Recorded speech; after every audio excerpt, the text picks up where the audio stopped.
I work for the CIA. I am not a spy.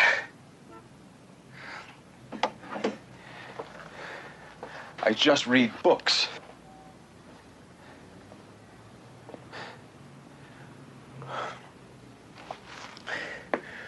We read everything that's published in the world.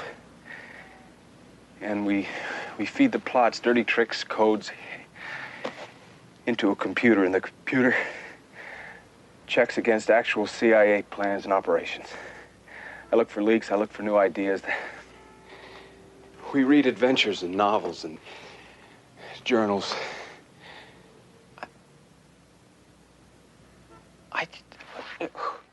Who'd invented? Hello and welcome to Book versus Movie. This is a podcast where we read books that have been adapted into movies and then we try to decide which we like better, the book or the movie. I am Margo P of colonialbook.com and this is my good friend and co-host, Margo D of Brooklyn Fit Chick. Hi, everyone. It's just us chickens this week. Yes. We had an unusual little couple of weeks of guests, which was so fun. Really had so much fun with both of them. So I know it actually feels a little strange to be doing what we've always done. And we have a really super fun book and movie to talk about today. I'm surprised we've not done this before. And I can't wait to talk about it because we haven't really had a lot of time to discuss it offline yet. And but before we get to that, if you're new, if you're just joining us, yes, this is a podcast. Is that your sirens or mine? Mine, but I don't think it's going to pick up. Okay. Okay. Sorry. I just heard sirens. I'm in San Diego, y'all, and we are awaiting this once in a century storm. Not to make light of it, but it's a big deal. Rain is a big deal here. So it's been a little weird. People are sandbagging and really hunkering down. So I thought, sirens. But no, it's on the other side of the continent. It's over in Brooklyn, and that's a normal thing where I live. I live near two hospitals, so I don't even actually hear it after a while. But if you are new, if you're just joining us, so we're both named Margo. We're on opposite sides of the United States, and this podcast we talk about movies that have been adapted from books. Yes, but because we do a brand new episode every single week, we've been doing this for going on 10 years. And so a while back, we decided that we would expand what we mean by book to mean any literary source. So as long as the movie is readily available, streaming on an easy to get to place, and it is adapted from any literary source, a magazine article, a short story, novella, a song, a play, we will consider it. So if you have suggestions for books and movies that we can do, we could make those suggestions to us on the internet. You can meet other listeners of this podcast in a couple of places. We do have a basic Facebook page. Be sure to like it, but we're much more interactive in our Facebook group. You type in Book vs. Movie Podcast Group and ask to join.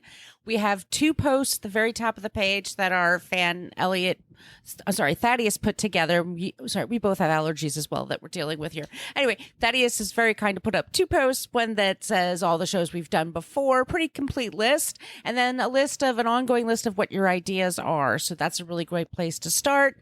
It is a private group. We just talk about books and movies there. We are on Twitter as long as that exists. You spell out book versus a movie. We're on Threads and Instagram, book versus movie. And we have an old timey email, book versus movie podcast at gmail.com. And if you would like some stickers, or I found a few magnets you could put on your fridge or something, let me know. Send us your address and we will drop them in the mail for you. I have 3 on my fridge. Neat little row. And if you really enjoy the show and you would like to help keep us in books and movies, you can also support us on Patreon. Patreon. Look up Book vs. Movie Podcasts. We have over about 8 years of shows that are up there. We started doing this just over 9 years ago. We're going to be going into our 10th year. We recently put up there Psycho, Silence of the Lambs, Everything we've done in the past is up on that wall. Also, there are quite a few things there that are free of the older stuff if you want to go check those out. And we appreciate everyone that does that for us. It helps us get the books and the movies. For example, for the book we're talking about today, we had to get paperback copies, and that's actually a way that helps us. So thank you all and that do that for us. Yeah, we really try to make this as accessible as possible for folks. So we really, really appreciate your support. Okay, so here's the thing. You sent me this book. Thank you, by the way. And I recently had to make yet another trip to our state capital for my job, which I do. Like, I've done it. I've lost count how many times I've been this year. But my flight was delayed here in San Diego. So I'm sitting there on the airplane and they tell us it's going to be a minute. And I'm like, okay. So I pull the book. I hadn't even started. I had packed it in my backpack, pull it out of my backpack. And when I finished the book, we still had 45 minutes left of the flight. Oh. That's how long. And I will say, we're talking today about 3 days of the Condor starring Mr. Robert Redford. And the book is originally was called 6 Days of the Condor.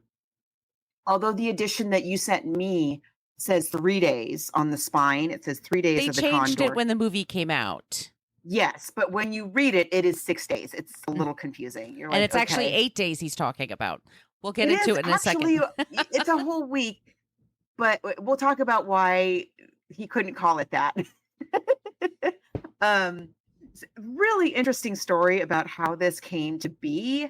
I'm really, I don't know that I've ever read anything by James Grady before, but let's talk about this guy. This is his very first novel. He's super young. I mean, he's practically a student when he writes it. Right. And so, you know, we were just saying before we got on the air, like it reads like a first novel, but there is some really good stuff in there.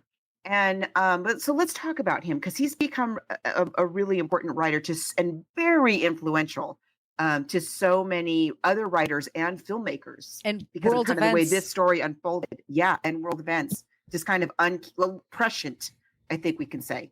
Right. James Brady, he was born April 30th, 1949. He is from Montana.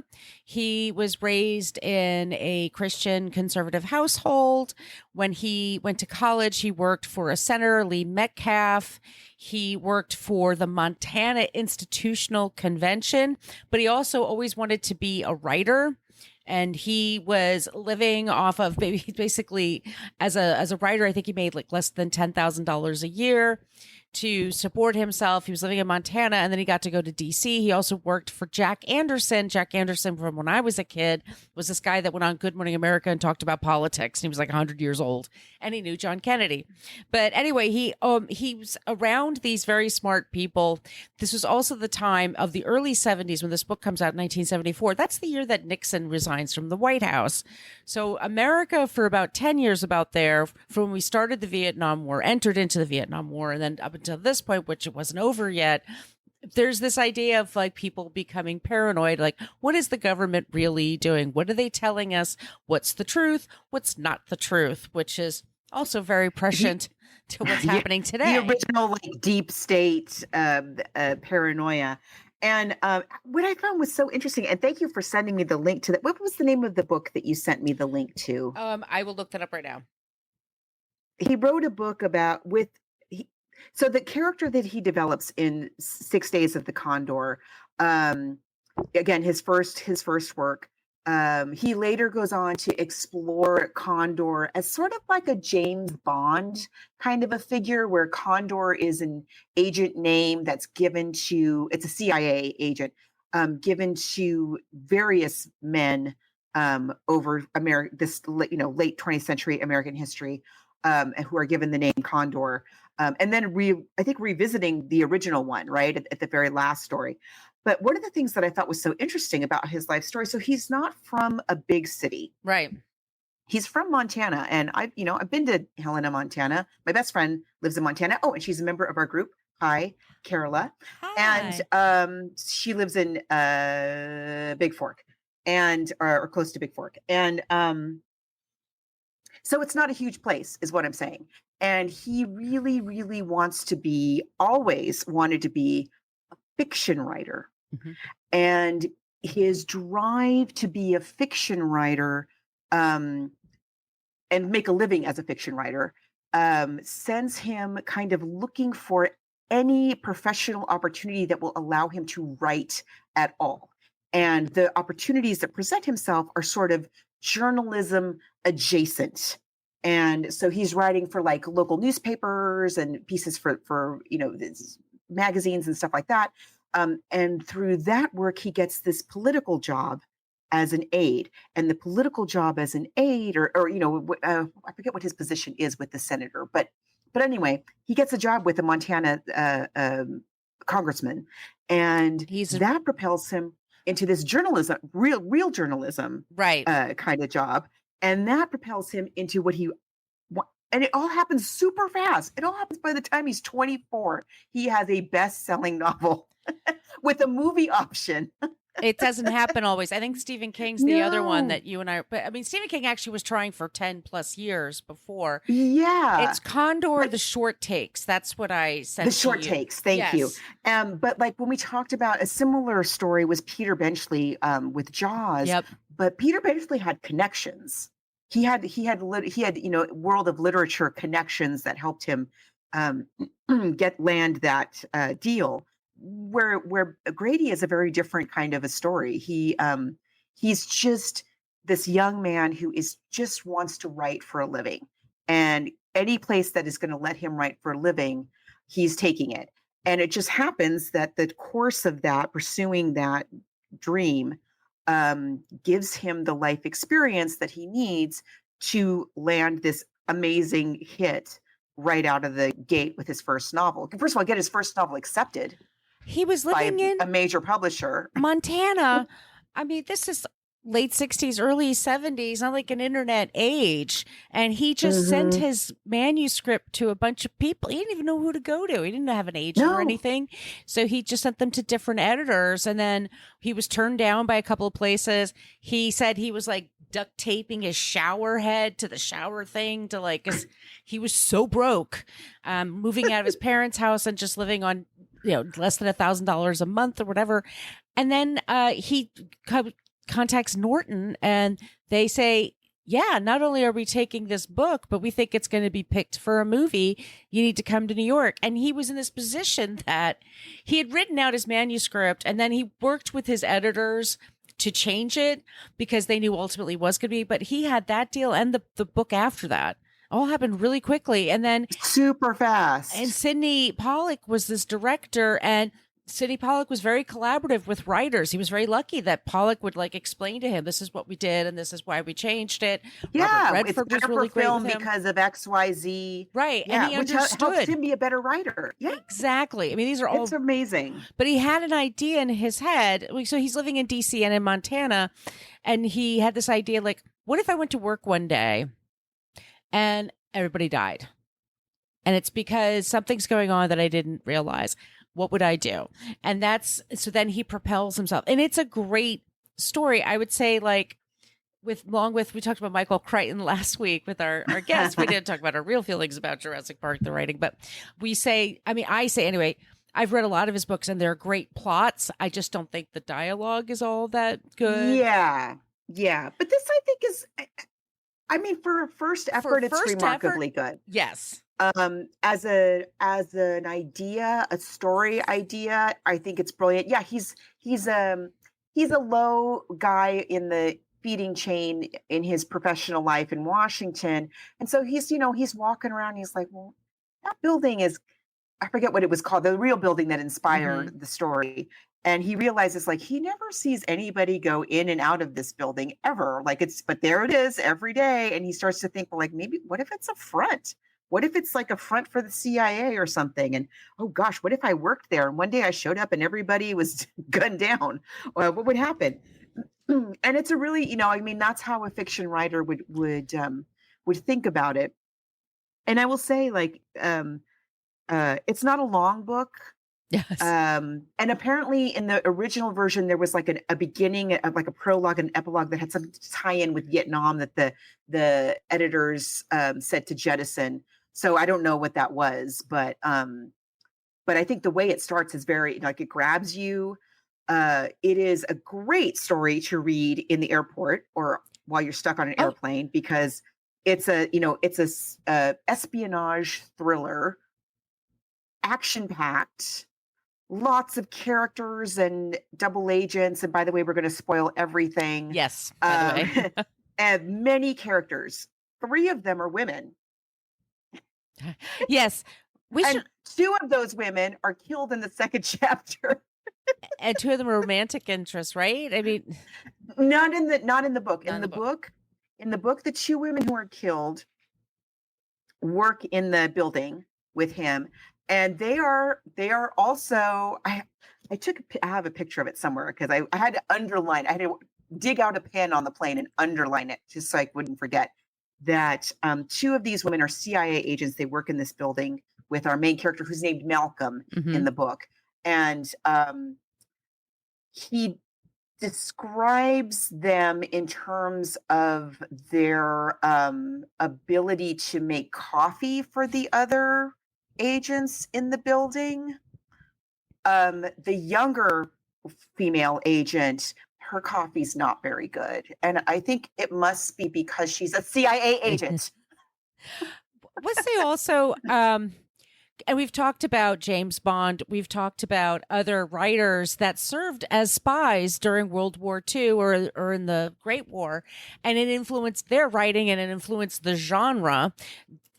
Robert Kennedy, John F. Kennedy was a huge fan of the spy novels, and all of a sudden intrigue also is going into like, what if the government were against you and it had all this power and you don't have that power and blah, blah, blah. Yeah. So, and they can trace everything. They have all the technology available to them. Manchurian Candidate, we talked about that as well. And that's kind of a similar thing. Grady talks about being very influenced by Manchurian Candidate in particular, which is another great story. On our Patreon page. And great movie. So it's not like and then the third woman in the book is abducted at gunpoint and then falls in love with the main character who kidnapped her, like you do. So those are the 3 women. And then there's lots and lots of men. But it is there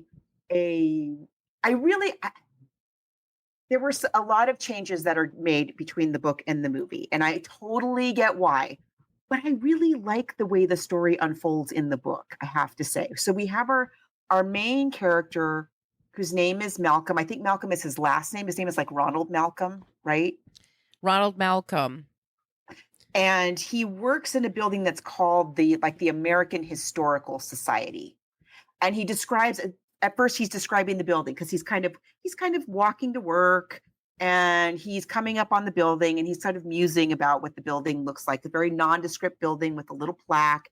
And when you go in the building, there's this kindly, kind of spinstery lady sitting behind the desk, and when people come in to ask about the literary society, she'll give them the whole history of the society and then kind of politely shoo them out the door.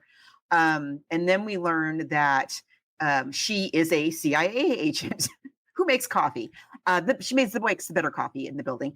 But everybody employed there, and it's not a lot of people. It's like let me see, it's like 8 of them, I think. 8 of them, and they are in a not very sexy wing department of the CIA. They are not James Bond. They are not infiltrating anything. Their job is research. They are just there to read reports, read books, read newspaper accounts, read novels. They are the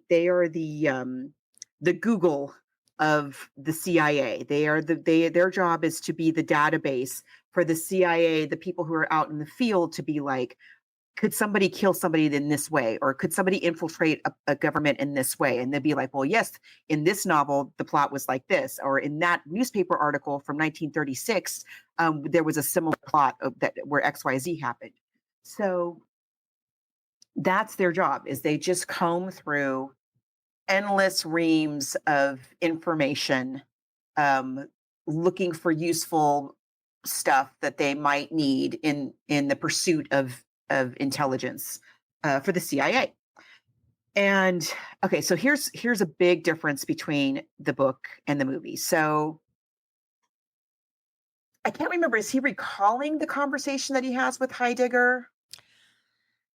I can't remember. I will say something about this book that I didn't like as a choice was that it changes narrators like Yes. constantly. It makes it very confusing in that way. You are correct. Yeah. Yeah, it does. It's a lot of, again, it's Not necessary. it's action packed, not necessary. We don't need it. We could have had it all from Malcolm's point of view. At one point, but they're disguised as this literary society, right? So to the outside world, they look like a literary society. There are book trucks that come every day or every week, and they deliver boxes of books, and they take boxes of books, and it all looks like it's on the up and up. And one day, one of Malcolm's coworkers, I think he's remembering one of Malcolm's coworkers, like the day before. They're just chatting, and the coworker's like, Malcolm, I came across this kind of weird thing, and I brought it up to our higher ups, and they don't seem to think it's a big deal, but it's kind of nagging at me. He says, like I was looking at the invoices. I'm supposed to check these invoices of the boxes of books, that come in and out of here. And he's like, yeah. And he says, well, we have every time the shipment comes in, it was something like we have the right number of boxes, but the wrong number of books, I think is what it is. It's something like that, where it looks right, but it's not quite right. Doesn't quite add up. There's a discrepancy there, he says, and I can't quite figure it out, because when I go to account for everything, it's all accounted for. But then when I look at the numbers, it's not. And I don't, what's going on there? I don't, and it's consistently happening. And Malcolm's like, yeah, that's weird. It's weird, man. I don't know. I mean, if they say it's nothing, it's probably nothing. It's basically what comes of it. And then when he shows up at work, that coworker is out sick.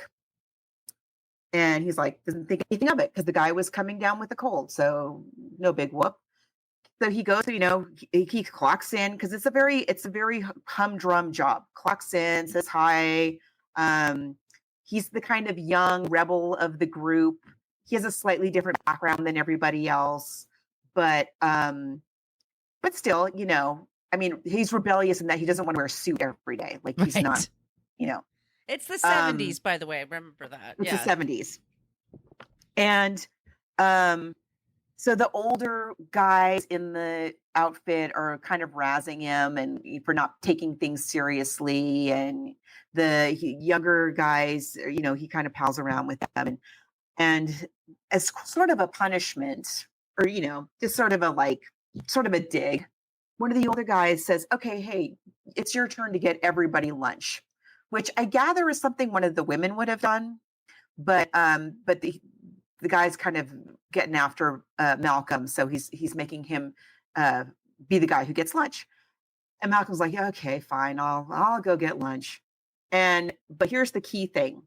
Instead of going out the front door, he decides he's going to take this secret exit out of the building that most people don't know about, because it's going to shave a little time off of his the time that he has to go get lunch, so he can just ding around and have a smoke, and he has a little time to like goof off while he's supposed to be getting the lunch. So he takes this extra little detour that takes him out of the back of the building, and he's hanging out waiting for the lunch to be cooked, and he's chatting with the folks at the diner.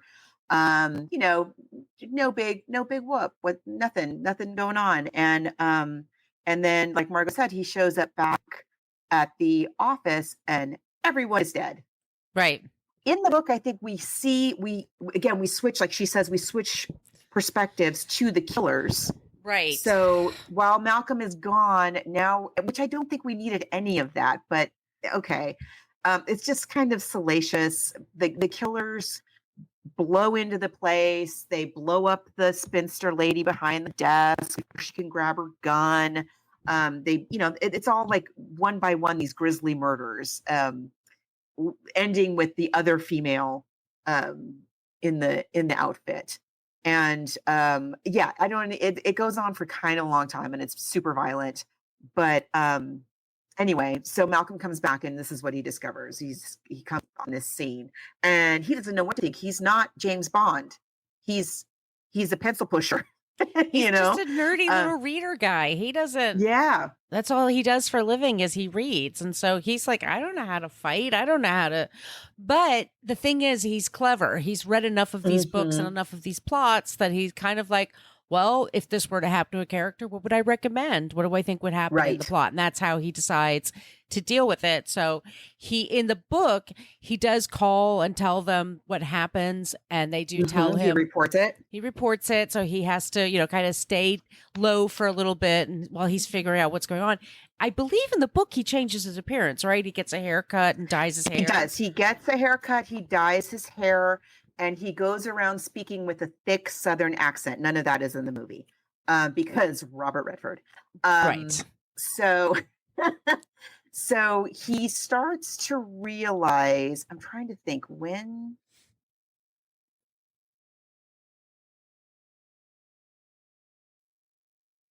Okay. So he calls Grady says he invented this idea. He calls a panic line, like a CIA panic line, and says, hey, I work at this division. My code name is Condor. Everybody dead. And they're like, okay, Condor, we're going to try to bring you in safely. Call us back in an hour and we'll give you instructions. He's like, cool. So as Margot says, I think, is that the point where he changes his appearance? I'm not sure. But then we switch perspectives again to the people on the CIA side. And this high up guy says, okay, I will go and collect the Condor. And he's probably going to be wondering if he can trust us. So we need to bring somebody that he knows personally and trusts. And in the book, it's different than in the movie. I think it's better in the movie, actually. But in the book, they choose one of Condor's former professors who he knew very well and would know by sight. Like a mentor. And so the mentor and this high up CIA guy arranged to meet Malcolm. I think it's behind a movie theater, right? He's in the movies and he's supposed to and they're in DC, by the way, too. They're in DC, yeah, at this point. And so Malcolm goes out in the alley. He sees his professor. So he's like, oh, cool. All right. So this is on the up and up. And before anything happens, he sees the general guy or, the high up CIA guy that he doesn't know whips out a gun and points it at him. He's like, this guy is going to kill me. So he shoots. He's got the spinster lady's gun that he took out of her desk. He shoots down. He manages to get a shot of the guy's leg, I think. Doesn't not like a kill shot. Enough to knock him down. And as the guy is falling, now he is an expert. He is James Bond, this guy. So as he is falling from this gunshot that he's gotten from Condor, he turns around and shoots the professor through the head, I think, to kill him. Yeah. One shot killed him. Just like super marksman shot.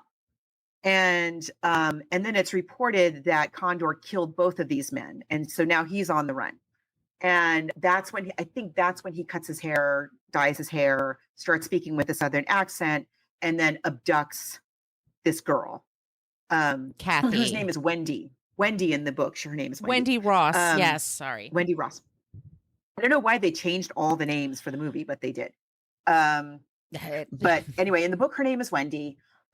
He is I think another diner that he hears somebody call her by name. He sees her leave alone. He sees that she has a car. He's like, this is my great She's chance. going on vacation for 2 weeks and she doesn't want to answer the phone, doesn't want anybody to hang out with her. Yes. She's going to be in her apartment for 2 weeks. So he walks up to her like, hey, Wendy, with a Southern accent, which I cannot do. And, jabs the gun in her and says, you're taking me to your house. And this part is similar to the movie where he tries to explain to her, he gives her his real name and really just is totally honest and open with her about what is going on. And she, understandably, she's just been abducted at gunpoint. She doesn't believe him at first. He sort of proves to her by showing his pseudo work ID and showing her that it's actually the CIA. If you just look it up in the phone book, you can see right there. And she comes to believe him much more readily than in the movie, and much more readily than is at all plausible, in my opinion. The Wendy stuff in the book, I actually, Ooh.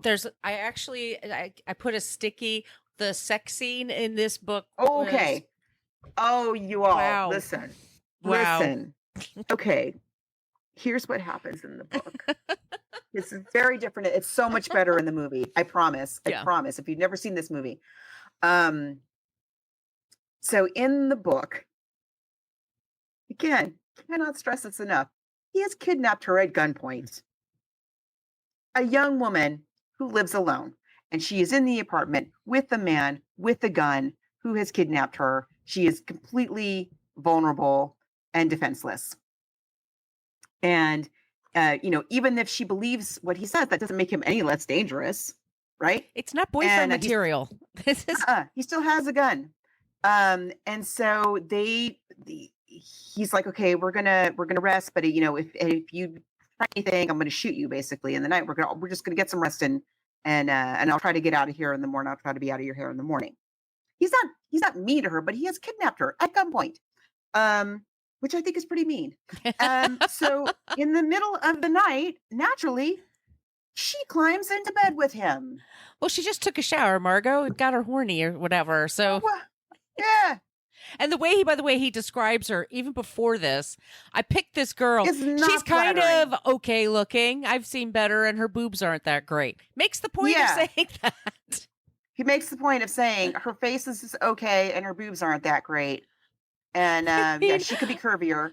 Exactly. He's expecting Farrah Fawcett or somebody. I mean, just I don't know. It's laughable. It's kind of like. So she climbs into bed with him. Has sex with him, which he readily does. Oh, and describes how much she is enjoying it. At no point is he like, maybe this isn't a great idea. Maybe we should not do this. No, he's all in. And she now is in love with him. She now is she's all in for the Condor. She's smitten like a kitten. 100% team Condor. And she just wants to help him however she possibly can.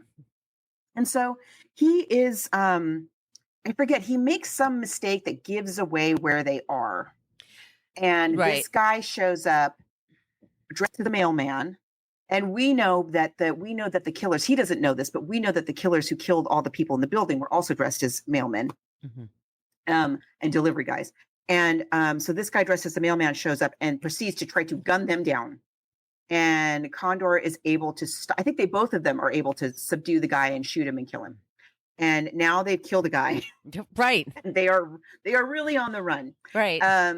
And then so they are fleeing. They don't know what's up. And Condor finds he manages to get a hold of somebody in the CIA who has a suspicion of what might be going on, and has a suspicion that Condor, because they know that Condor doesn't have the training, the marksmanship to have killed the professor the way that the professor was killed. Whoever killed the professor and the angle of it and everything, they figure out like the high CIA guy could only have been the one that killed the professor. So what was that about? Why was it so important for that guy to be killed? So somebody in the CIA smells a rat and suspects that Condor is just an innocent pawn. And Condor, what I'm trying to say is, the point of all of this was that Condor in this book is much more of an innocent pawn than in the movie. He's younger too. Let's be clear. He's younger too. And in the book, all that happened was the guy that stumbled upon the actual, what do you want to call it? Shenanigans, mentioned it to Condor, and Condor didn't even know what it was about. But he just happened to be the guy that's coworker told, and that's why he is now the only survivor. And whereas in the movie, the Condor is the one who uncovers the plot and all of that. So he has no idea what he's running from. He doesn't know who he can trust. He thinks he can maybe trust this one guy from the CIA who he's been communicating with on the phone. And it's all about trying to figure out who the double agent is or are, and how to get the Condor safely out of this situation alive. And maybe Wendy can also be alive, or maybe not. Yes. So there's this scene where, so Condor has already altered his appearance. So there's this scene where they are supposed to rendezvous with somebody or other, and he has Wendy wearing a disguise. And the disguise is a padded bra to make her less than desirable boobs look bigger and therefore better, and a wig which makes her look like she has better hair, and sunglasses. And I mean, it just seems like, I don't know how we don't know that that's a disguise, especially in the 1970s. Like the wig technology was not there, is what I'm saying. And they are walking along trying to like look nondescript. And I don't remember if it was a gust of wind, something happens, and this all important wig just blows off of Wendy's head. And Wendy goes, "Oh, Malcolm," using his real name. "Malcolm, my wig! Malcolm, help! My wig!" And this alerts all of the assassins in the area. It's so silly. It's so dumb. Yeah. And they shoot Wendy within an inch of her life. Poor Wendy. Poor hapless Wendy. So then Wendy is now on life support. Wendy is on life support, and the CIA guy, the high up CIA suspicious guy that Condor shot, has also died under mysterious circumstances while he was in the hospital recovering from his non-mortal wounds. So the plot thickens. And now it gets very fast moving. A lot of like, this person's a double agent. No, that person's a double agent. And no, it's about this. And no, it's about that. And everybody's somehow connected and not connected. And so anyway, between Malcolm / Condor and his inside guy at the CIA, they kind of work out who the linchpin of this plot within the CIA is. And it's a guy named Mr. Atwood, and Malcolm finds where the guy lives and goes in and kills him. And that scene is extremely different than it is in the movie. Because in the book, I think it's just Malcolm and Atwood. I don't think the other guy shows up, right? Until like after the guy's dead. So anyway, plot uncovered, Condor alive, Wendy barely alive, bad guy, double agent guy's dead, and Condor is probably no longer working from the CIA, or no longer working as Condor. We're not really sure what his future holds, because just because they got the two guys at the center of this doesn't mean they got everybody. There were other governments involved, and it's about oil somehow. It's confusing. But it's about buying heroin, like shipping in heroin from Laos, I believe. Yes, it's something to do with drugs and oil, and again, like loosely the Vietnam part of the globe somehow. Right. China. Like that, China and anyway, it's very convoluted, but very suspect, and enough that this Atwood guy has to go. And so Condor kills the second guy that he kills. I think he only kills the two guys, right? And so at the end of the thing, Condor, which as we all know is an endangered bird, it is the California state bird, and I think it's still endangered. We have them here at the San Diego Zoo. They are enormous and scary. And you live near a canyon. I mean, I do. Yes, I see a lot of birds of prey, actually, now that you mention it. That I do. And condors are the biggest and scary. They are terrifying, let me just say. So this endangered bird is still alive, and but his future is uncertain as the thing wraps. But Wendy's going to be okay. We don't know that they're going to have a future together because she's only just barely okay. You know, she's alive. She's got some recovery to go through. She needs, okay, let's just say she needs a lot of, she could use some more tools, is all I'm saying. She needs friends some more tools that around her, like, friends. Forget this guy, please. Yeah, this is maybe not this guy. Journey here. Mm-hmm. But he goes to the New York Times, right? In the book as well. I think he does also go to the New York Times, or go to a journalist at the very least. They go back and forth between DC and New York, correct, during these various adventures. But that is like kind of like the overall idea, and I get why anybody in Hollywood, especially once again, the year Richard Nixon is resigning. Perfect. The timing couldn't be better. Perfect story at the perfect time. It's an American James Bond. Yep. In the bumbling Watergate, again, deep state before that there was a deep state time, Vietnam. I mean, it was perfect timing, and it is a very cool idea. It's a good story. Yeah, absolutely. And you as a writer, you always want to come up with that really cool story. Like, what's my hook? And then just write around it would be just brilliant. So anyway, like we said, he's super young, and he gets a deal by mailing the manuscript to the publisher. 24. Right. 24. And they offered him, and it was like a lot of money for the time, just for that. And then they say, oh, and this is for the paperback, and this is for your sequel. And they're going to make a movie. And he said, we're going to write you another check, and a bigger check, and then a bigger check. And Robert Redford. So should we talk about this film now? It's okay. Oh, yeah. Let me say just before, Margot, I don't know if you've been checking Twitter, but this is like the top posts. I've been posting stuff, in prep for the episode. The amount of interaction over the 3 days of the Condor is like nothing I've seen in a long time. Oh, I have not been aware because I've been gone. Oh, yeah, it's interesting. It's got a lot of fans. So we're going to play the trailer right now, the original, for the 4K release, and then we'll get into this movie.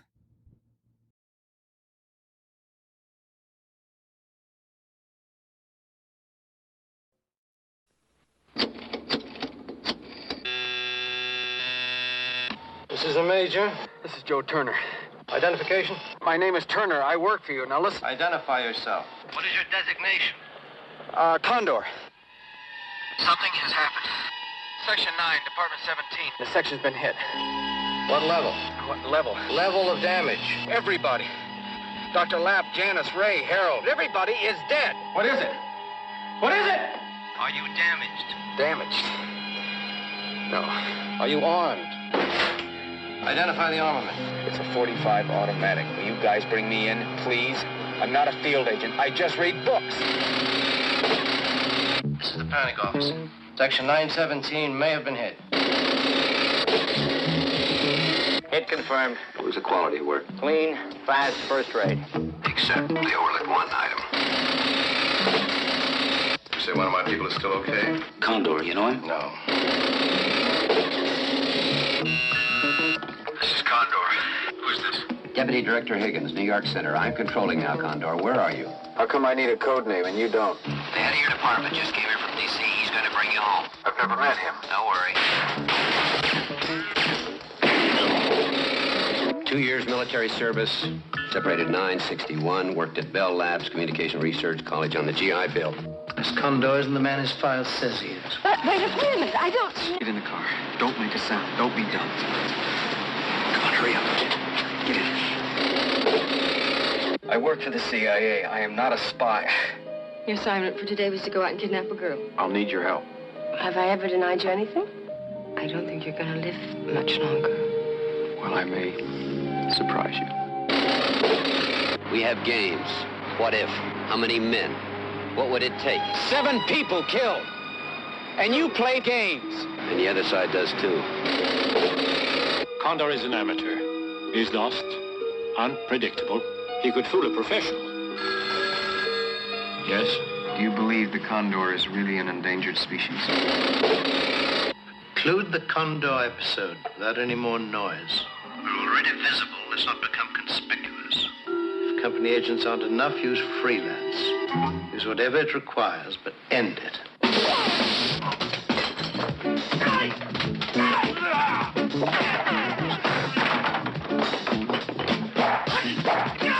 Robert Redford and Faye Dunaway in danger and in love in 3 days of the Condor.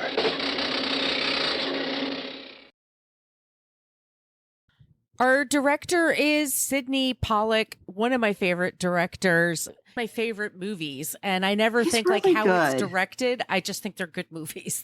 And I think that's his strength for me. Like Tootsie's one of my favorite movies of all time. I think like whenever I see a Sidney Pollack film, and for that matter, a Sidney Pollack performance, he's one of my favorite. Him and Tootsie good. is unbelievable. He's in Husbands and Wives, right? Is that with he's in a Woody lot Allen? of stuff. Yeah. We talked about it with Eyes Wide Shut, remember? But one of the things that I think he's so good at, and I don't know enough about his worldview, I guess, to know like where this comes from. But one of the things that I think is so cool about all of his films is the way the characters talk to each other is so realistic. Mm-hmm. It just has, and again, it's true when he's acting, you just believe that they're having a spontaneous, real conversation. They're talking about it in a way that never feels expositional, especially in a story like this, which is a lot of exposition, right? Right. And yet, when we're talking, when the characters are reacting to each other, even over the phone, it feels spontaneous and conversational and really fresh, in a way that is just timeless.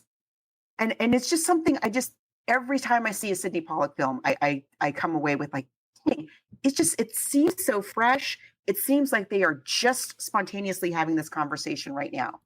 I was listening to a podcast and they were just talking about directors, and it's a DGA podcast, and one of the people that were being interviewed brought up Sidney Pollack, and they're like, he does the best like 10 minutes of a first part of a movie ever. Like The Firm, even, which we don't like that book very much, but he hated that book, and not a huge fan of that film, but I agree. The first 10 minutes of that film, brilliant. It just, yes. And Tootsie, the amount of information you're given, a lot of information. And you also care about these characters, even the deeply flawed ones. He really just does that better than anybody. I first saw this. I know I've seen this movie in the past. I wrote a book about movies in Brooklyn, so I watched this on Amazon a couple of years ago. I super enjoyed it, and I watched it again this week after reading the novel, and I've kind of rediscovered this movie. But let's talk about our writers. The screenplay is Lorenzo Semple and David Raphael, and they do an excellent job of like making those little bit of changes. We have Robert Redford as our lead. I mean, I would say one thing, if there's anybody that's going to stand out in a crowd, it's Robert Redford. It's like the Matt Damon thing too. Like anyone would notice this person anywhere. It's true. It's not. Angelina really Jolie true. plays Spies. I'm like, why? He is not blending in. Yes. At all. But that's okay. No, it's okay. It's fine. I'm not mad at it. I'm not mad at it. But I totally agree though about the screenplay that if Robert Redford in this movie was, as Condor is in the book, just the guy who heard about the plot and didn't understand it and found himself in this situation, like you just wouldn't buy that because he's Robert freaking Redford. Right. So the choice to make him the one who's uncovering the plot that leads to all of this makes so much sense. It makes so much sense. I think, although we still only have 3 women in the story, the way that they're treated in the movie is so like miles away ahead of where the book is. the women in the building who are killed very early on in the movie. The older woman behind that desk who's supposed to be like the kindly spinster lady. She is a badass. Like we see right off the bat that she is packing heat. She is unflappable. She's not putting up with anybody's crap. She's not making a drop of coffee for those men. You know, totally different kind of portrayal.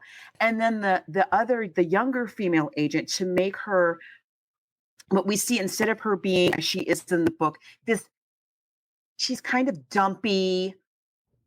She's portrayed as not very bright, you know, because of course she can't make good coffee. But in this portrayal, like we see her right off the bat, she's dealing with some high level stuff. She's very smart. He is going to her for advice. Right. He's asking her, like, what do you think? I have this theory, but does it make sense to you? You're really smart. You have a real head for this. And we learn that they have a relationship that's not in the book at all. He's so patronizing of that character in the book. In the book, also, I forgot to mention, Margot, there's a whole thing about how every day he watches a girl walk to her office at the same time, and her breasts do this, and she's so pretty. He ogles this girl who walks across the street to her job from his office perch every morning. Like that's his little treat every morning. Like, okay. That's just how he looks at women. And so in this movie, it's completely different. He has this totally different. He has a real relationship. Like obviously, like they have a relationship of equals. They are both CIA agents. They rely on each other. Yeah. So they have a couple friend they're supposed to have dinner with that night. I love the way that the screenplay does that, because that's totally different than in the book as well. Yeah, I think that's a brilliant choice. So yeah, we see him take the shortcut out of the building to save time because it's raining, which I think is a great device. And I think the scene of the, what do you want to call it, a massacre, is also better than in the book. It's fast.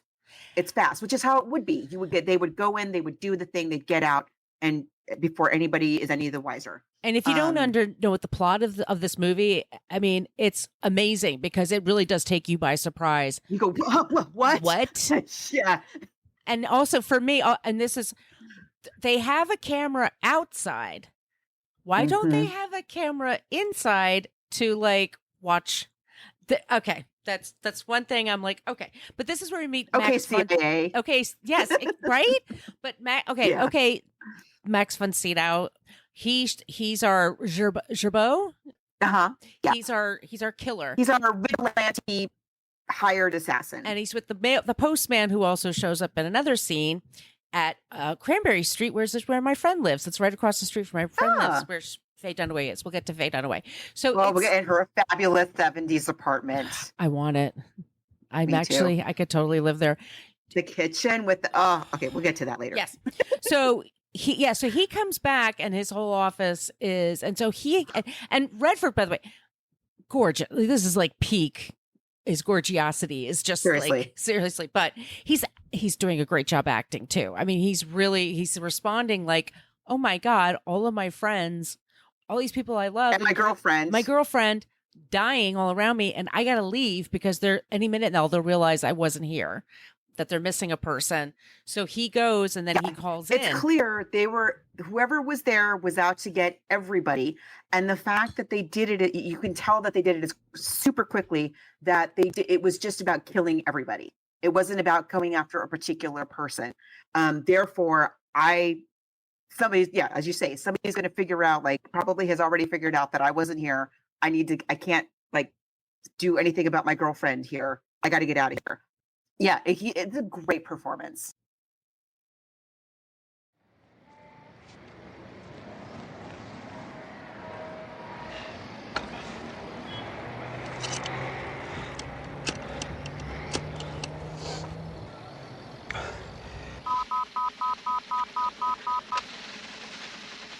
This is a major. This is Joe Turner. Listen. Identification? What? Identification. My name is Turner. I work for you. Now listen. Identify yourself. I don't... What is your designation? Condor. Section 9, Department 17. The section's been hit. What level? What level? Level of damage. Everybody. Dr. Lapp, Janice, Ray, Harold. Harold was in the, Are you on a company line? No, I'm in a phone booth. I'm just a block away. I'm in the street. You're in violation of secure communication procedures, Condor. Listen, you son of a bitch, I'm telling you, I came back with lunch and it was raining and the whole house was murdered. Everybody is dead. Right. Has the incident been discovered by anyone outside the company? I don't know. I don't think so. Are you damaged? Damaged? No. Are you armed? I have Mrs. Can't remember her code name. Nightingale. She was afraid of being raped. She kept a gun. I've got the gun. Identify the armament. It's a .45 automatic. Will you guys bring me in, please? I'm not a field agent. I just read books. Leave the area. All right, well, what, do I come into headquarters now? Negative. Find a secure location. The way that he interacts with everybody is so, like, you see the panic in him. You see him trying to put the pieces together, but they're not fitting. He doesn't want to kidnap Faye Dunaway, but he has to kidnap Faye Dunaway. In the ski shop, that's a different thing too. Well, first he goes to the Guggenheim, but they're like, go someplace, don't go to your apartment, and it's Cliff Robertson that we find out soon from the World Trade Center. But anyway, so he goes to the Guggenheim. Because that's where he would go. He's a super smart person. That's where he would go and hang out. And then he realizes Cliff Robertson, basically we find out he's based at the World Trade Center. Uncle Ben, by the way. And it must have been. Every time I see him, I just think about Uncle Ben and I just have to not cry. It's hard. Also, did you see Charlie? I saw that movie Charlie when I was a kid. Yes. Yeah. So he's lovely. He's a lovable person, a likable person. So it's very funny when you have like somebody like that playing the heavy, but he's saying to Robert Redford, okay, go someplace and make sure this person is with him. And Sam Roberts is his name, I believe. And it's a man's name. Sam is his friend. And so we're going to have this guy and Sam the friend. And that way he'll come out. And then they meet him in an alley, 1970s alley. So it's got the garbage cans and the trash. Lots of garbage. Lots of garbage. And then that's when Redford realizes this guy is trying to kill him, kills his friend, shoots him right between the eyes. And that's when they're going to have dinner with that night with his girlfriend. Okay. So he realizes, oh my God, I got to get on the run. Where do I go? He tries to go back to his apartment. And that's when the landlady or the super's like, oh, your two friends are in your place right now. He's like, gotta go. So where does he go? Because it's this, like I said, he probably doesn't have a lot of cash on him. Where can he go? So this is when we go to a ski shop, and that's when we meet Faye Dunaway. And let's take a minute. The beautiful Faye Dunaway she's so good in this. She really is. She's absolutely gorgeous, as always. I mean, she can't not be. Faye Dunaway. She can't not be. But, this is the era. This is the era of, again, talk about like peak glamour. Bonnie and Clyde, Thomas Crown Affair. But I really buy her. I really buy her, Mommy Dearest, as as this kind of just, she's an ordinary, young woman in 70s New York. She's trying to figure out her way in this, me generation. She's got a boyfriend, but she doesn't know how she feels about him. She's got dreams, but she doesn't have a lot of options for pursuing them. And she's, it's a great performance too. Like, you really buy that she's somebody who is very smart. She doesn't believe him. You wouldn't believe him. It's unbelievable what he is saying. I don't care that it's Robert Redford. It's unbelievable. And even when he's being nice to her, she's like, why are you being nice to me? Like, you have a gun here, right? And we're in my apartment. She's smart enough to be like, why did you tie me up? Why are you doing this? Why this? Why that? And she knows like just how much to try and get answers without putting herself in more danger. She's just super smart, scrappy, way more interesting than the girl in the book. Sometimes I take a picture that isn't like me, but I took it, so it is like me. It has to be.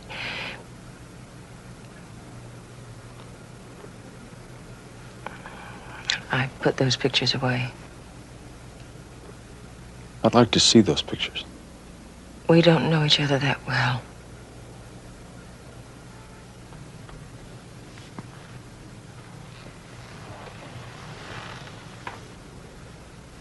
Do you know anybody that well? I don't think I want to know you very well. I don't think you're going to live much. Oh, she's Is what I'm saying. She's a photographer. She has her own life. She's a freelancer. In my head, I get the feeling this guy is married. That she's seeing. I did too. I think that's what I me think that's too. the problem. Right? Right. And so he's not leaving his wife or whatever. But so she's going on this vacation with him, and he keeps her clothes at his apartment.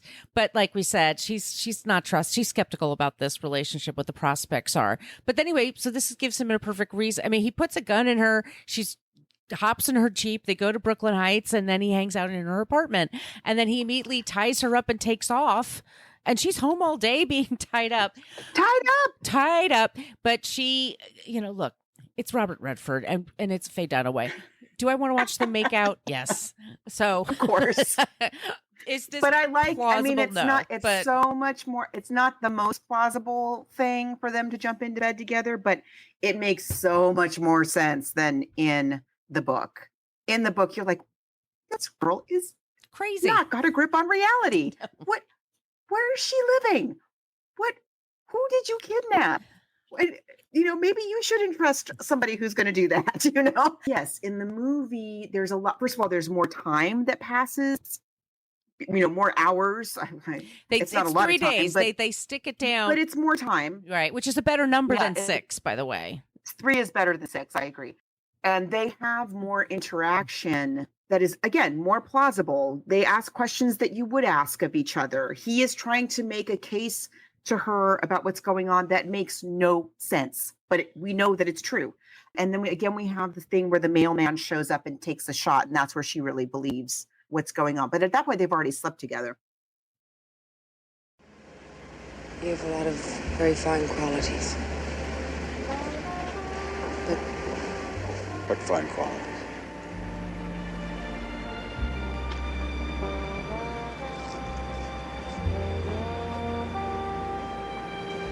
you have good eyes.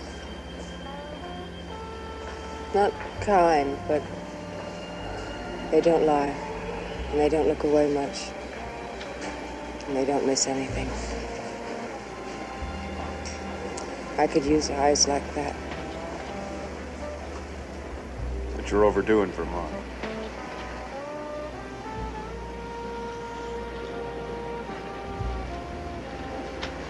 Is he a tough guy? He's pretty tough. What will he do? Understand, probably. Boy, that is tough. Anyway, and we don't dwell on it. It's not like in the book. And again, I'm going to use the word juvenile. It's kind of juvenile the way that he describes.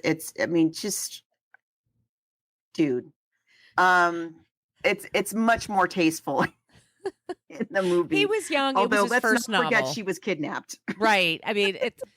But look, we got Faye Dunaway. We got 2 people at their peak hotness.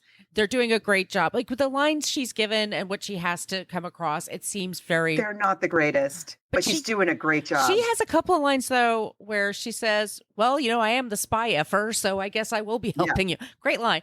I do like the script. I think they have to take this situation. They needed a beautiful woman for Robert Redford to make love to. So we all want to see. And so if you get somebody as great as Faye, and I could picture Faye Dunaway being like, okay, how do I make this character come to life, that we care about her and that we are okay. We don't think she's some dumb bimbo following a guy, but they team up together. And this is when we find out John Houseman. We even mentioned Houseman yet is in this movie. I don't know. He's a super, super, super high up CIA guy. Condor shot us both. Evidently, that was the only statement he could make before they took him into the operating room. And the other man, Barber, he's dead? Before he hit the ground, Mr. Atwood. You should add that it was a remarkable shot. A half-inch above his flak jacket. I thought this guy was... Wait a minute. Was Condor qualified with a handgun? 2 years military service, Signal Corps. Telephone lineman, long line, switchboard maintenance, 6 months overseas. Separated 961, worked at Bell Labs, Communication Research College on the GI Bill. The question was, Mr. Higgins, is he qualified with a handgun? No handgun, sir. M1 rifle and carbine. Evidently it was sheer luck. Or else. Yes? Or else what, Mr. Higgins? Miss Condor isn't the man his file says he is. Then where did he learn evasive moves? He reads. What the hell does that mean? It means, sir, that he reads everything. I don't understand. Yes. Very good. This operation's got anything? Absolutely nothing, sir. Extraordinary. It's very well executed. Which requires planning, communications, tracks. I'm not asking for footprints. A blade of grass, a broken twig, something disturbed. Yes, sir. Wick seems to be all we've got. Where do we have him? We don't. They rushed him to Gouverneur Emergency before we got word.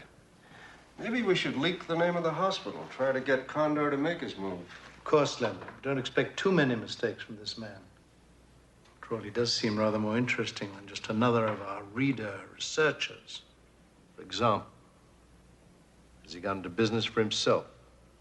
Was he turned around? Does someone operate him? Is he homosexual, broke, vulnerable? Could he be a soldier of fortune? Did he arrange the hit? And I could listen to him talk all day. He's so smart and witty, and we love him. And he's talking about, like, he's in Europe, he's in charge of something overseas, but he's saying that, back in World War II, somebody said, did you like it better then? I liked the clarity. You knew who the good guys were. You knew who the bad guys were. And the bad guys, exactly. And now you're sort of like, well, we're robbing Peter to save Paul, or, what are we doing here? He understands that. And so we found out Jabert is also like a freelancer. He's just somebody they hire as a hitman. Yeah. If he's not, one day he's hired to kill Condor. The next time he's hired to not kill Condor. So he doesn't kill him. And he shrugs his shoulders. Yeah. Like, yeah, well. And they all, as in the book, and this is true in the book too, they all kind of start to develop an admiration for this guy, because he's not somebody who's got the training that they have. He's not somebody who's got the experience that they have. He is a bookworm, but he's clever and resourceful, and has used the stuff that he's learned in these books to stay alive under extremely unlikely circumstances. And, we have a lot of like back and forth. Who was this? Faye Dunaway is like, here she is. She's Bonnie again. She's really helping him out, really sticking her neck out to help this guy. And bring in Higgins, who is starting to understand, starting to figure out how the pieces connect. They all lead to get into this guy, Atwood. We show up at Atwood, and this is different than in the book. Condor shows up at Atwood's home, and he's got him at gunpoint. And he's like, help me understand this, make it make sense. Why are you doing this? And they figure out it's about oil. It's the 70s, gas lines. Oil was something that was very much on people's minds, the price of oil and all of that. I mean, cars, when you think about the mileage that they used to get, we talked about this. Cars used to be you got huge. like 3 miles a gallon, and they were enormous. They were enormous, and they took up a lot. They would take up the whole front of your house if you were parked in front of your house. Oh my God. Hard to describe how large these cars were. And parallel parking those things, I can't even begin because they don't have any of that. Anyway, but so these cars were big. There's inflation is rising. Mm-hmm. There's political instability. There's social instability. There's, people are seeing space creatures, the UFOs sightings are going through the roof. Like everything is happening, especially in America at this time. So it's just this perfect combination. Like Planet of the Apes came out in 1968. That is like the brilliant time for that kind of a movie to come out, considering what's going on in the world. And for this movie to come out in 1975 is just beyond brilliant. I mean, Gerald Ford is still president. He's going to pardon Nixon soon. There's all these things happening. And so then we get this movie, and like I said, Cliff Robertson's hair, what they do with his hair is just... I'm slow clapping. Delight. It's a masterpiece. But the World Trade Center, the access they had to certain buildings, and it just feels so real. It's great. Yeah, it does. It's so plausible. Yeah. So he and Joubert kind of have this meeting where he realizes Cliff Robertson is what he's doing. And then Joubert is saying, hey, you're pretty good at this. You should be like me. You only have to work, part-time, but if you're kind of a loner, you don't mind that, this might be good for you. Yeah. And he's looking at him like, you're crazy. No, I'm not doing this. I don't want to go around killing people. No, it's wrong to do that in the movie. And I absolutely, completely love this. I mean, he and Cliff Robertson have this conversation. We have games. That's all. We play games. What if? How many men? What would it take? Is there a cheaper way to destabilize a regime? That's what we're paid to do. Walk on. Go on.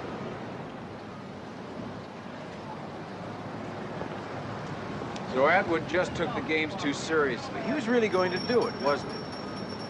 It's a renegade operation. Atwood knew 5412 would never authorize it. There was no way, not with the heat on the company. Well, what if there hadn't been any heat? Supposing I hadn't stumbled on a plan. Say nobody had. Different ball game. Fact is, there was nothing wrong with the plan. Well, the plan was all right. The plan would have worked. Boy, what is it with you people? You think not getting caught in a lie is the same thing as telling the truth? No. It's simple economics. Today it's oil, right? In 10 or 15 years, food, plutonium, and maybe even sooner. Now, what do you think the people are going to want us to do then? Ask them. Not now. Then. Ask them when they're running out. Ask them when there's no heat in their homes and they're cold. Ask them when their engines stop. Ask them when people who've never known hunger start going hungry. You want to know something? They won't want us to ask them. They'll just want us to get it for them. Have you found a home? 7 people killed Higgins. The company didn't order it. Atwood did. Atwood did. And who the hell is Atwood? He's you. He's all you guys. 7 people killed. And you play games. Right. And the other side does too. And I could tell a lot about a person by what they take away from this conversation. Like, whose side do you take in this whole thing with Robert Redford and Cliff Robertson? And Cliff Robertson's like, we just play games. You're going to need oil, and we need 10 years from now to have a decent relationship with the Middle East, or we need to be in charge. And, and we're willing to, what does it take? Break a few eggs to make an omelet. And Redford's like, no, you're lying. And he says, if you're not telling a lie, you're telling the truth. And those are two different things. Right. And and that's, I love this scene with Cliff. They're in Times Square. None of this is in the book. None of this. No. So they're in Times Square. It's such a beautiful time to shoot it. And then it's Christmas season. You can hear the Christmas carols in the background. The Christmas carols. What? It's so good. It's so good. It's so good. And Redford says, he basically indicates, guess where we are? This is the old New York Times building. That's what I'm saying now. That's the old New York Times building. And he says, and he's giving them a whole thing of books. And he's like, I'm giving them the story. And the year before, the Washington Post had a big story about Richard Nixon. So this makes sense. It, of course. Makes perfect sense.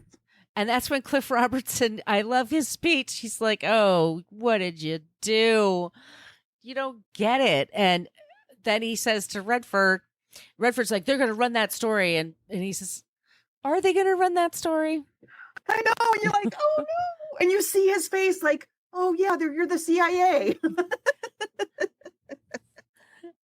They've tightened things up with their relationship with the press. Like, they've got a lot more control than I do. Like, what is going on? So and that's just how they end it. Like, you don't know. Does the story run? Is the Condor okay? Like, what happens to this guy? I have to say, like, at first, when I watched it again this week, the first time, maybe it was the mood I was in or the time of day, I was a little like, oh, the love scene's kind of silly and that's kind of silly. And then this time I watched it again, I'm like, I loved it. And I was completely, I think the soundtrack is fun. It's excellent. The sound design of this film is so brilliant. From the machines at the beginning, like those machines that are scanning the books and reading the books, and computers, 1970s computers enormous that are going on. Yeah, the camera going zzz, zzz, zzz. When he runs out, he sees the kids on the monitor that are going to steal his bike, and he runs out because, like, so we know that there's a camera that you can see who's outside. And yeah, it's all. I just love the whole thing. It's the sounds are so great, and the music is good. The way that they use the music, like when he's okay. Now we can talk about her apartment. Her kitchen with the giant wooden like those drawer pulls are these big wooden. They're like a hockey puck, like a big fat wood hockey puck that open the kitchen cabinets, and she's got like macrame and rattan, all the things. When I was a kid, rhododendrons. I thought I'm going to have an apartment one day and it's going to look just like that. It'll be my space. Same. Yeah. I want that was my dream. In New York. And, right. In New York, in a basement. And one of my favorite sound moments in this movie is when he's in her apartment. He's desperately waiting for the news to come on to see how they're going to report what has just happened to him, where his friend was shot by the high-up CIA guy, and he shot the high-up CIA guy. And they turn on the TV, and there is an Eastern Airlines commercial. Look up in the sky, that could be you. Why isn't it you? And the whole commercial, 30 seconds of this stupid commercial with this insipid jingle is playing while they're like desperate. He's holding Faye Dunaway at gunpoint, like desperately waiting for the news to start. A genius. Like, it so builds up the suspense. It's stupid commercial. I love it. I absolutely love it. And like you say, the Christmas carols at the end. Perfect. I just loved this movie. Yeah. It was so much fun. It was a delight. It did very well at the box office. And it was nominated for Best Editing. I mean, 1975, when this movie comes out, that's the year Jaws comes out. That's a huge year for movies, so it can probably get lost in all of that. Faye Dunaway was nominated for a Golden Globe Award. It was nominated at the Grammy Awards for Best Original Album Score. It's streaming on Amazon right now if you have Amazon Prime. It's a fun movie. I really enjoyed it. This is I mean, it's not even close when it comes to book versus movie, with all due respect to Mr. Grady. It's a great story. It's a great story, and the writing is good. Really, my only beef is with the way the women are treated in the book. But apart from that, it is a rollicking, like I said, perfect for an airport, because it is so action packed that you just want to you're flipping the pages. You want to see what's going to happen next. And it is good writing. I can't say that it's not good writing.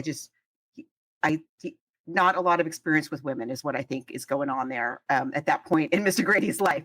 But a brilliant story for a movie. So it has a very cinematic feel to it. But this movie, the choices that the screenwriters made, the changes that they made to the plot, perfection. Yes. They work so much better. If they had done it the way that it was done in the book, it wouldn't have been plausible the way that it is in the movie. If you had just seen Robert Redford having that conversation with his coworker Heidegger, who we never see in the movie ever. We don't even meet him in the movie. He's just a name and a photograph on a hit list. If we had done it where he was even on the phone with that guy hearing about it, like you just wouldn't buy it. You just would not buy it. And I love the choice to make what's her name, Tina Chen, who plays the other agent that he's in the relationship. I love the way that her character, so how much of her character we get in the very tiny amount of screen time that she has. And I love the thing about the close friend that gets shot of his, that he goes to the wife's house and saves her life, gets her out of there to save her life because he's a decent human being. And I love the end. I love that flash of doubt and panic once he realizes, like, oh, I might have done nothing here except just screwed myself. But okay, off I go into the future, I guess. Love it. Yeah. Love it. Yeah. No notes. Movie. That was super fun. All right. So much fun. What are we doing next, Margot?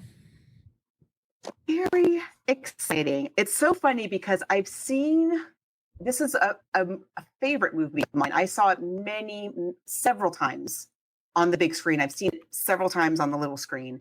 I remember when it came out and what a big deal it was when it came out.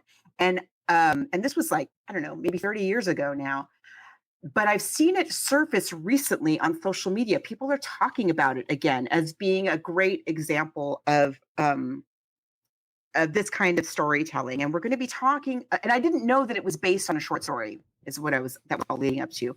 Had I known, I would have brought this film up a lot sooner. But we're going to be talking about Smoke Signals, which is based on a short story, which is not called Smoke Signals. It's called something else. Hold on, I'll tell you what it's called. We have a book of short stories that have been adapted into film that Margot and I are just kind of obsessed with. It's really been helping us put the show together. It's a movie I've never seen. Oh, here it is. The story is called This Is What It Means to Say Phoenix, Arizona by Sherman Alexie. And the movie is Smoke Signals. Oh, it's from 1998, so not quite that long ago.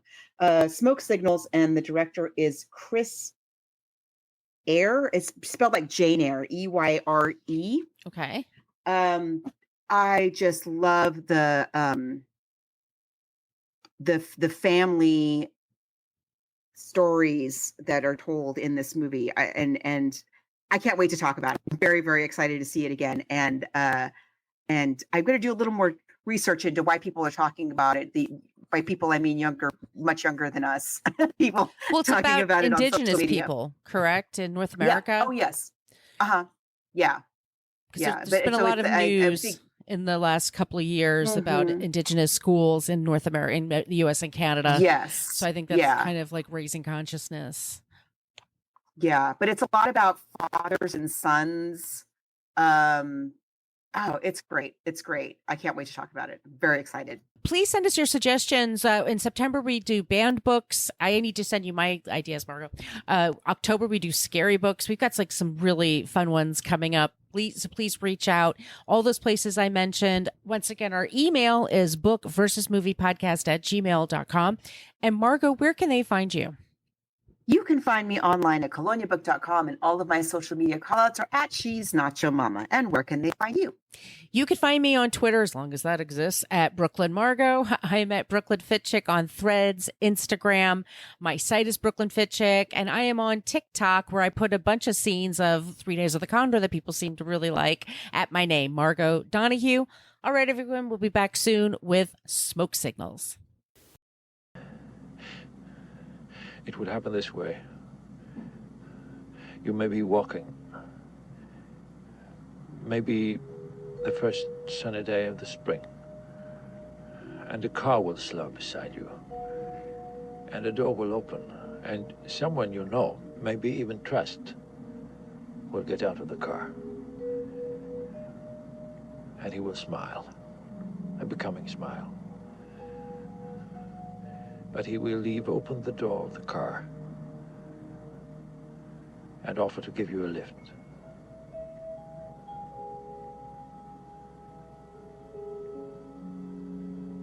You seem to understand it all so well.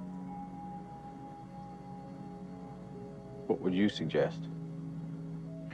Personally, I prefer Europe. Europe? Yes. Well, the fact is, what I do is not a bad occupation. Someone is always willing to pay.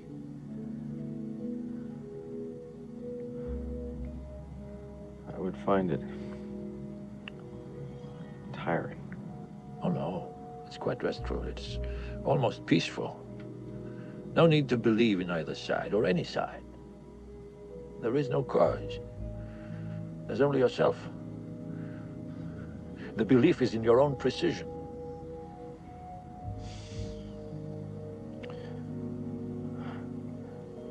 I was born in the United States, Joe. I miss it when I'm away too long. A pity.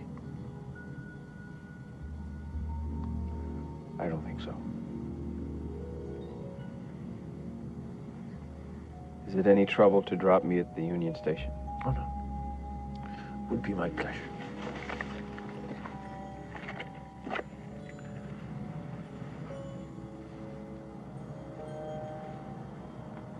For that day. Thank you so much for listening to the Book versus Movie podcast. We are a part of the Frolic Podcast Network.